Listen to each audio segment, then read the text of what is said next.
Bismillahirrahmanirrahim. Kutamandidwa konse ndi kwa Allah subhanahu wa ta'ala, mbuye wa zolengedwa zonse. Madalitso ndi mtendere zipite kwa mtumiki Muhammad sallallahu alaihi wasallam, akubanja kwake, masahaba ake, komanso wina aliyense amene akutsatira chiphunzitso cha mtumiki ameneyu mpaka na tsiku la chiweruzo.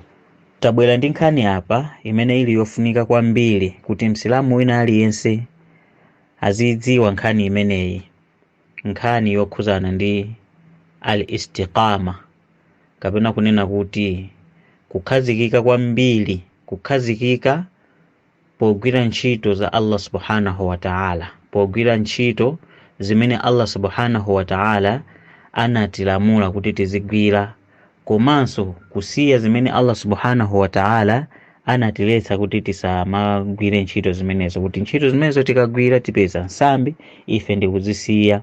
Komanso ntchito zimene Allah anatilamula kunena kuti tizigwira ntchito zimenezi, kuti munthu akhale wokhazikika pogwira ntchito zimenezo, imene imatchedwa kuti chani?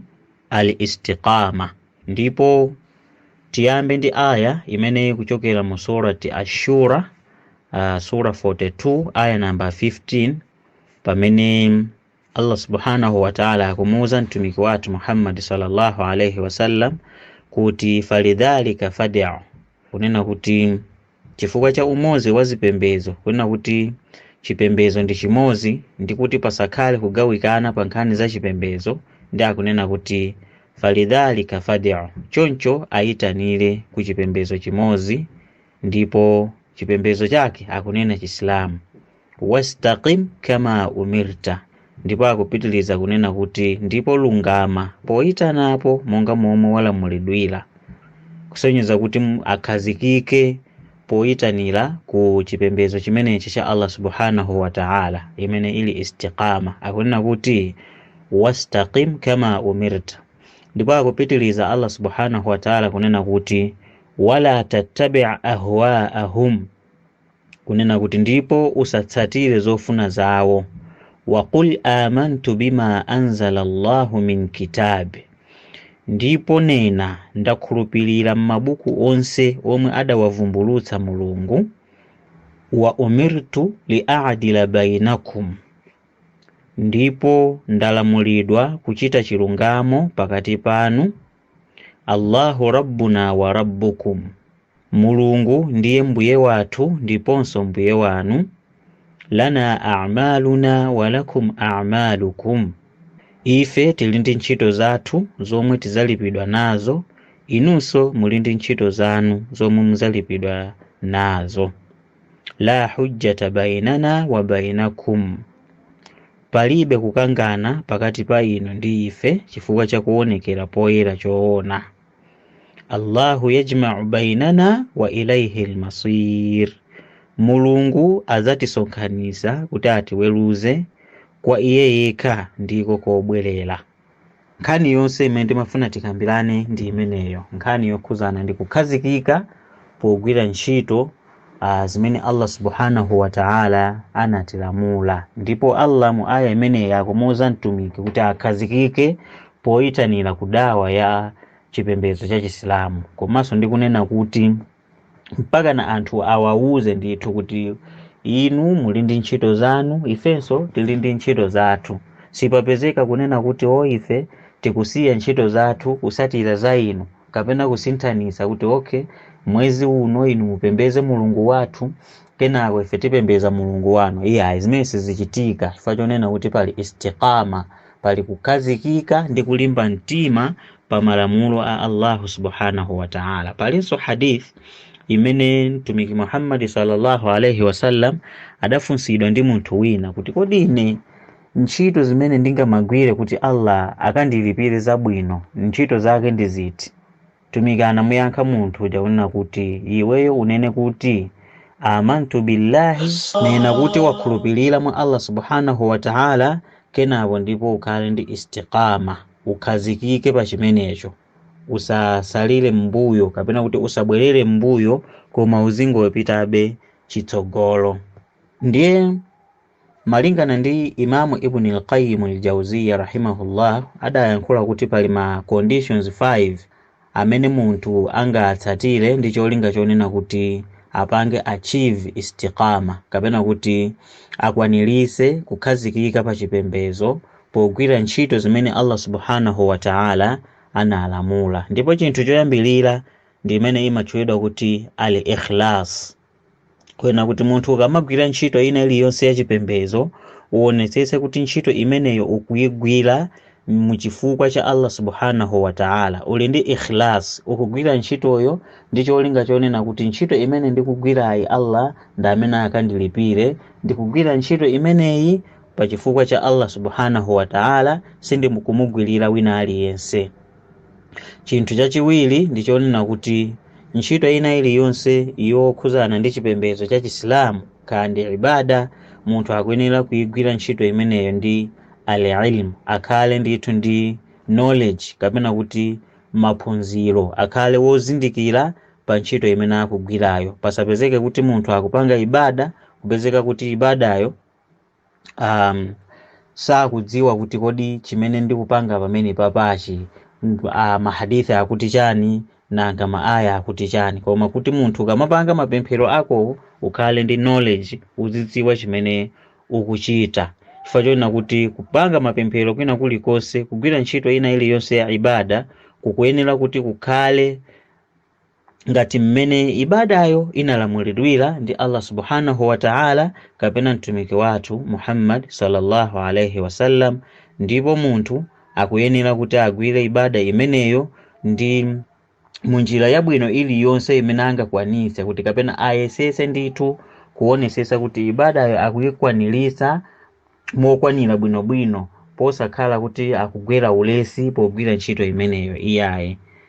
Komanso akuyenera kuti munthu uja aonesese kuti akuzikakamiza ku zinthu zokhazo zimene zili zolamulidwa kapena zimene zili zololedwa pa malamulo a sharia pamene akugwira ntchito imeneyo, ntchito ya ibada yosiyanasiyana. Ndipo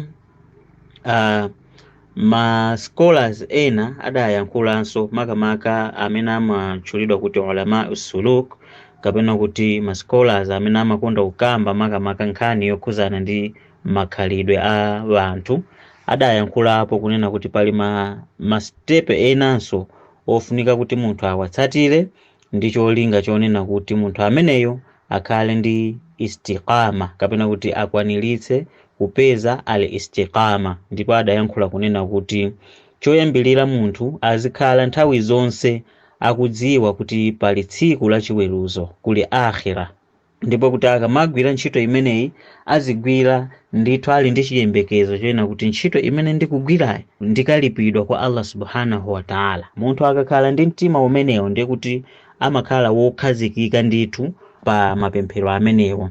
Ndiye anakambanso kuti step ina kapena kuti step ina ndi commitment, imene pa Chiarabu amati musharata. Munthu uja akhale ndithu kunena kuti he is committed, ndithu watsimikizadi komanso wazipereka kwathunthu kuti agwira ntchito imeneyo. Ikakhala swaumu ndiye kuti munthu wazipereka kwathunthu kuti amanga swaumu. Ikakhala kupemphera ndiye kuti munthu uja ndithu ayesesa kuti azipemphera swala ina iliyonse imene imakhala chani musharata kapena kuti commitment. Komanso pali step ina imene amayitchula kuti mujahada, imene imakhala ngati continuous efforts, kwena kuti munthu azilimbikirabe kupanga zinthu zija osabwerera mbuyo, ngati mmene tayankhulira. Osapezeka kuti munthu nthawi ina kuoneka kuti wakwera imani kwambiri ndi kumagwira ntchito ija ndithu molimbika kupeza kuti kenako basi wafowoka iyayi, koma kuti akamagwira ntchito azingogwira basi ukhala ngati munthu uja ndithu effort yake ndiyopitilira. Komanso pali step ina imene imatchulidwa kuti al-muraqaba, munthu kumazipanga check komanso kumazipanga review kuti kodi ineyo ntchito zimene ndikugwirazi ndikugwira molondola, kodi mapemphero amene ndikuchitawa ndikuchita molondola. Zimenezo zimathandizanso kwambiri.